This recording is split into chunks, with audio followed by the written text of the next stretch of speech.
আসন্ন জাতীয় সংসদ দরজায় কড়া নাড়ছে। ঢাকা ১৩ আসনের রাজনৈতিক ইতিহাস যেন এক নতুন অধ্যায় রচিত হতে চলেছে। নির্বাচনী মাঠে এখন শুধু আলোচনার কেন্দ্রবিন্দুতেই একটি নাম বারবার ঘুরপাক খাচ্ছে, সে হচ্ছে মামুনুল হক। দিন যত গড়াচ্ছে মানুষের কণ্ঠে কণ্ঠে উচ্চারিত হচ্ছে একই কথা, এই আসনে পরিবর্তন 100%, এবং এই আসনের কর্ণধার হতে চলেছেন সেই মাওলানা মামুনুল হক। রাজনৈতিক সমীকরণে বড় ধরনের পরিবর্তনের ইঙ্গিত মিলছে মাঠের চিত্রেও।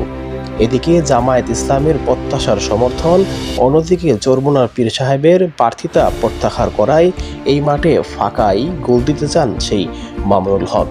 আছে শুধু তার বিরোধী প্রার্থী বিএনপির, কিন্তু বিএনপিকে মানুষ চাচ্ছে না। যেখানে মামুনুল হক আছে সেখানে বিএনপির কোনো বেল নেই। অপরদিকে বিএনপির প্রার্থী হাবি হাজ্জাজ এই আসনে প্রত্যাশিত এবং জনসমর্থনের আদায়ে ব্যর্থ হয়েছেন বলে মনে করছেন প্রত্যেকটি রাজনৈতিক বিশ্লেষক এবং ভোটাররা।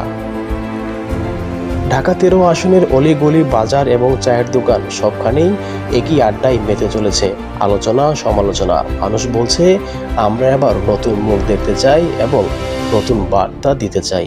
এই আবেগ, এই প্রত্যাশা আর এই রাজনীতির বাস্তবতা মিলিয়ে মামুনুল হক যেন ধীরে ধীরে এগিয়ে যাচ্ছেন সেই বিজয়ের গোড়ায়।